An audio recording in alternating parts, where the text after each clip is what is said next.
সদ্য হয়ে যাওয়া এডিসি ভোটের ফলাফল প্রকাশের পর থেকে গোটা রাজ্যের প্রত্যন্ত এলাকাগুলিতে পাশাপাশি মুঙ্গিয়াকামী ব্লকে অচল অবস্থা চলছে।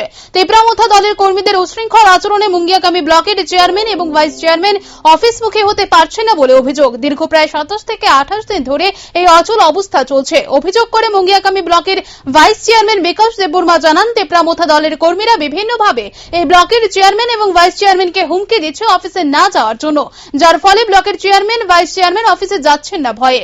ভাইস চেয়ারম্যান বিকাশ দেববর্মা বলেন, রাজ্যের উন্নয়নের স্বার্থে সবাই মিলেমিশে কাজ করার আহ্বান করেছেন তারা। ব্লকের ভিডিওকে ঘটনার ব্যাপারে জানানো হয়েছে। তেপরামথা দলের কর্মীরা ব্লকের চেয়ারম্যান এবং ভাইস চেয়ারম্যানের কক্ষে তালা দিয়েছিল, পরে পুলিশ দিয়ে তালা ভাঙানো হয়। ব্লকের নিরাপত্তার ব্যবস্থাও করা হয়েছে এবং রাজ্য প্রশাসনের নজরে নেওয়া হয়েছে বিষয়টি।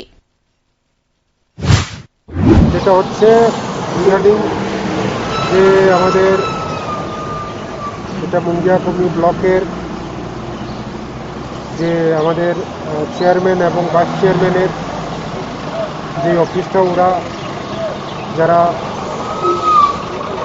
এই যে তেপরামথার যে সমর্থকরা যেভাবে অগণতান্ত্রিক উপায়ে যেই দুটা যে অফিস রুম হলঘর যেটা ওনাদের কার্য যে ইয়েটা অফিসটা কার্যালয়টা সেটা তালা দিয়েছিল, তার উপর আমাদের যে বিডিও উনি অ্যাকশন নিয়েছেন আইনতভাবে যা করা যায় তার জন্য।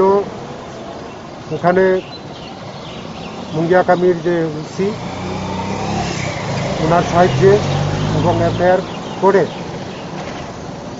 সেই যে রুমগুলি যে কার্যালয়গুলি যেগুলি তালা দেওয়া হয়েছিল সেইগুলিকে খোলা হয়েছে। আমাদের যে ডিএসি আছে সেটা এখনো অ্যাক্টিভ আছে এবং ডিএসি আছে, কিন্তু কিছুদিন আগে একটা ঘটনা ঘটেছিল